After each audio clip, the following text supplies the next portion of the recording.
Hello viewers, வணக்கம் and welcome back to my channel. Maya Seenu சீரியலுடைய இன்றைக்கி எபிசோடுக்கான ரிவ்யூ என்ன அப்படின்றத பார்க்கலாம். எபிசோடை பொறுத்த வரைக்கும் புவனேஸ்வருடைய பிளான் என்ன அப்படின்றது மாயாவுக்கு தெரியும். இந்த விஷயத்த கதிர்கிட்ட சொல்லி கதிர் மாயா 2 பேரும் சென்னை கிளம்பி போயிட்டுருக்காங்க. இன்னொரு பக்கம் தனா ரகுராம் இவங்க 2 பேரும் ஸ்டேடியத்துக்கு போகிறாங்க. போன இடத்துல இங்கே தனாவுடைய எதிர்பார்ப்பு பார்த்திங்கன்னா கதிர் இன்னும் வரல அப்படின்றதான். ஸோ அந்த இடத்துல புதுசாக ஒரு கோச் என்ட்ரி கொடுக்குறாங்க. ஸோ சிந்து மடத்துக்கு என்னாச்சுன்னு சொல்லி கேட்கும்போது அவங்களுக்கு உடம்பு சரியில்லை, அவங்களுக்கு பதிலாக தான் நான் வந்திருக்கேன் அப்படின்னு சொன்னதுமே தனா கொஞ்சம் அப்செட் ஆகுறாங்க. இருந்தாலும் நான் இருக்கேன் அப்படின்னு சொல்லி தனாவுக்கு ஆறுதல் சொல்கிறாரு ரகுராம். ஆனால் தனாவுடைய தேடல் பார்த்திங்கன்னா கதிரை இன்னும் காணும் அப்படின்றதான். இன்னொரு பக்கம் கதிர் மாயா 2 பேரும் ஆட்டோவில் வந்துட்டு இருக்காங்க. அப்படி வர்ற வழியில் ஆட்டோ ரிப்பேர் ஆகி நிற்கிது. ஸோ இதனால் கதிர் ரொம்ப அப்செட் ஆகிறாங்க. அங்கே விளையாட்டு வந்து ஆரம்பிச்சிட போகிறாங்க. ஸோ நம்ம சீக்கிரம் போகணும் அப்படின்னு சொல்லி அவசரப்படும் போது ஸோ அந்த இடத்துல ஆட்டோக்காரரும் பார்த்திங்கன்னா என்னாச்சுன்னு சொல்லி செக் பண்ணி பார்த்துட்டு கடைசியாக ஸ்டார்ட் பண்ணும்போது ஆட்டோவும் ஸ்டார்ட் ஆகுது. ஸோ கதிர் அண்ட் மாயா 2 பேரும் அடுத்த செகண்ட் ஸ்டேடியத்துக்கு வந்துட்டுருக்காங்க.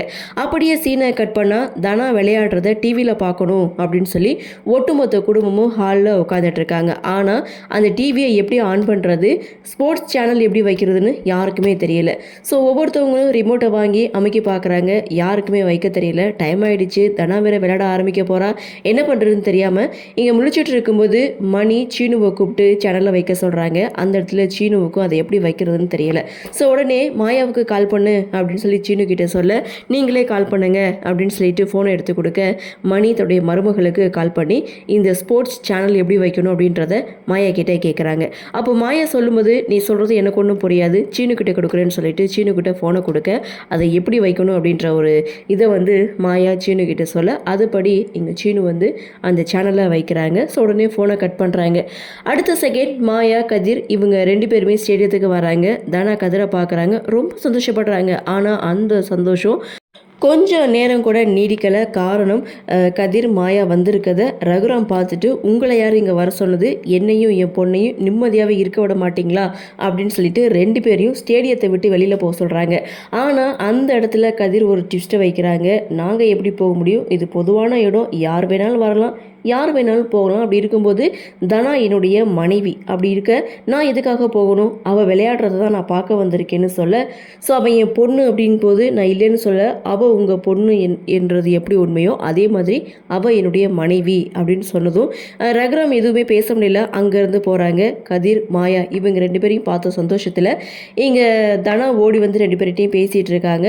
ஸோ தனாவுக்கு இங்கே கதிர் பார்த்திங்கன்னா கங்க்ராட்ஸ் சொல்கிறாங்க. ஸோ தனாவும் பார்த்திங்கன்னா ரொம்ப சந்தோஷமாக அங்கேருந்து போகிறாங்க. அடுத்த செகண்ட் புவனேஸ்வரி பசுபதி இவங்க 2 பேருடைய என்ட்ரி. ஸோ இவங்க பார்த்திங்கன்னா தனா விளையாடுறத தடுக்கிறதுக்காக அவங்க ஒரு திட்டத்தை போட்டிருக்காங்க. அப்படியே சீனை கட் பண்ணால் தனா ஒரு இடத்துல நின்றுட்டு இருக்காங்க. அங்கே வந்த புவனேஸ்வரி ஆள் தனாவை பார்த்து, என்னம்மா இங்கே நின்றுட்டுருக்க அப்படின்னு சொல்லி கேட்க, இல்லை ட்ரெஸ் சேஞ்ச் பண்ணணும், அதான் யோசிச்சுட்டு நின்றுட்டுருக்கேன்னு சொல்லும்போது, சரி வாமா அங்கே ரூம் இருக்குது, அங்கே பண்ணிக்கோ அப்படின்னு சொல்லி கூட்டிகிட்டு போகிறாரு. தனாவை ரூமில் வச்சு வெளியில் லாக் பண்ண இங்கே தனாவுடைய நேமை வந்து அனௌன்ஸ் பண்ணுறாங்க. தனாவை இன்னும் காணும். ரொம்ப பரபரப்போட எபிசோடை முடிச்சிருக்காங்க.